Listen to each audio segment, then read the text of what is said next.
the best outside, little bitch, you better be ready. When the guys outside, little bitch, you better be ready.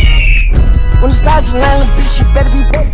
Yo, what is up guys, my name is Jay, welcome back to the channel, and today in this video we're going to be taking a look at the full summary for Boruto chapter 72, and in this video we will be covering the bullet point summary for the chapter. The title of the chapter is Small and Useful. The chapter begins with Kawaki and Shikamaru exchanging dialogue. Kawaki, do you know anything, do you? I'm saying that the restoration of my karma was something that he did on his own. Shikamaru suggests that to Kawaki that Amado might have some other agenda. However, Kawaki dismisses Shikamaru's point and considers Amado to be a dead man. Naruto sensed a difference in Kawaki's way of talking, as if Amado's loss means nothing to him. Naruto, stop it Kawaki, don't talk like that. The conversation between Shikamaru and Kawaki begins to get heated. Kawaki insinuates that Shikamaru must be pleased about Amado's sudden disappearance. Shikamaru, upon hearing this, begins to show anger towards Kawaki. Naruto then steps in and separates the two. Hey Kawaki, quit screwing wrong already. As Naruto says that, a Genin Shinobi enters the room, informing Shikamaru that there is an important call for him and it's from Amado. Shikamaru is surprised and shocked, saying what? The panel switches to Amado, who is talking on the phone with Shikamaru, and Amado seems to be in a public resort near the land of snow. Ida and Damon, outfit change, tell us that the weather is extremely cold. Ida is wearing a massive furry coat which only seems to cover the top half of her body,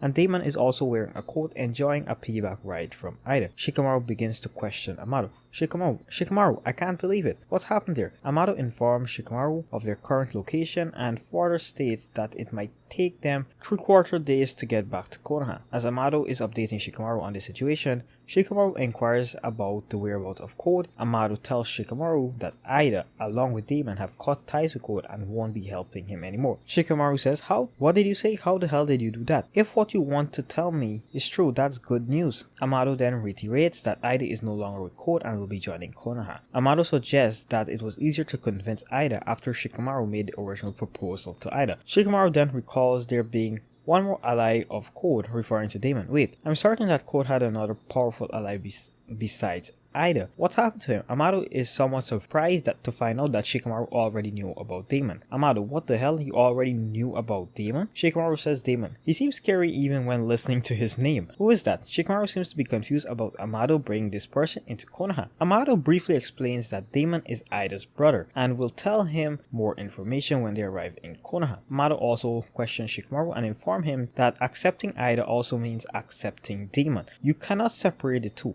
Shikamaru says, wait a minute, Amado, you have no authority to just do whatever you want. Amado reminds Shikamaru that in this situation no one is higher than Ida, implying she holds the cards in her hand. She can either destroy or help Konoha depending on Shikamaru's answer. Amado further states that Ida is the only one who has the authority in this situation. Shikamaru, in frustration, starts to blame Amado for even initiating all of this in the first place. Amado suggests that it's best not to make enemies with these siblings. The only thing I'm sure is that it would be better if you didn't turn on them into an enemy. Amado continues to be the bearer of bad news. He informs Shikamaru that Code has gotten much stronger as he had to free him from his limiters, which were put on the first place to contain his overflowing strength. Amado then suggests Shikamaru to look at the bright side. Yes, Code is stronger, but also more important that on the other hand he lost Ida, an enemy force. This is a fatal reduction in power. Amado ends the conversation from his side by telling Shikamaru to handle the situation. He states, you're good at handling these, aren't you? You do the rest, it will be fine. In the sense that Amado is sure that Shikamaru can handle this kind of situation,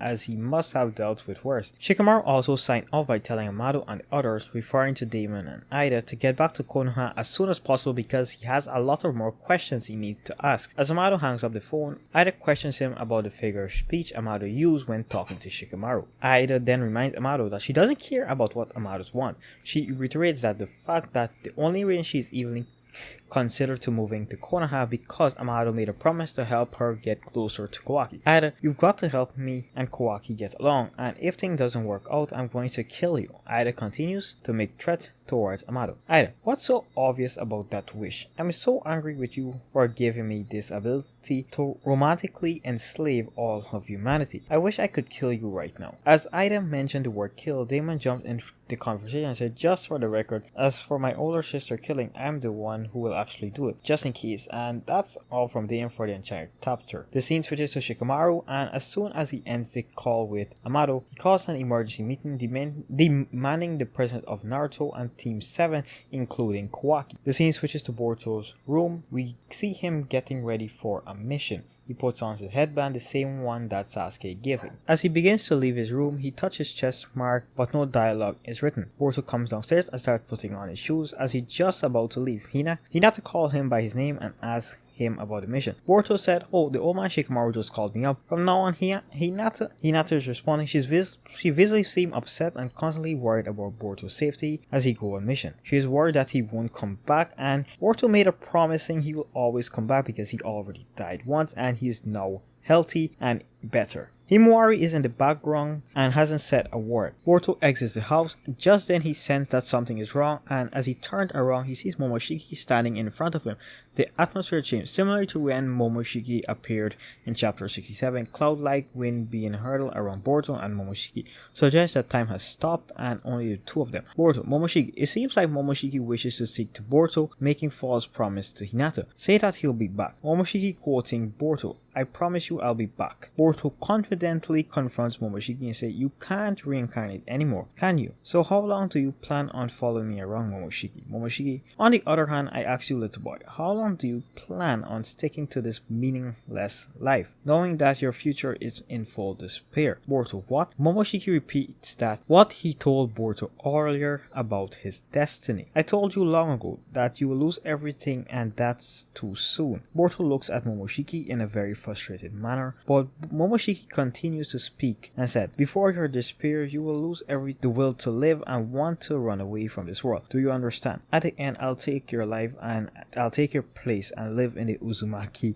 Boruto continues to look at Momoshiki in frustrated manner, but Momoshiki keeps on telling Boruto what's going to happen. "Don't worry about it. You will just say that holds up in the corner of your mind and everything will be fine. Reincarnation and such is no longer a problem. If I can monopolize that body, it's the same thing. Momoshiki, that will happen in the near future, and whatever it takes, you are the only vessel for me." It seems like Boruto had enough of Momoshiki talk, and he replied back in the verse, "If you just shut up and listen to me, you bastard. I don't want to hear that shit anymore. I'd rather die than give my body to you." After Boruto vents out his frustration, Momoshiki makes one final remark to Boruto, "Say what you like. Destiny's already decided. I'm looking forward to it, Boruto Uzumaki." Momoshiki then begins to disappear. We see a similar disappearance effect used as the one by the Akatsuki when they used to communicate. As Momoshiki disappeared, Boruto felt like he could finally move. The cloud effect began to disappear, and Boruto rushes toward where Momoshiki was standing and says, "Wait for me, you bastard."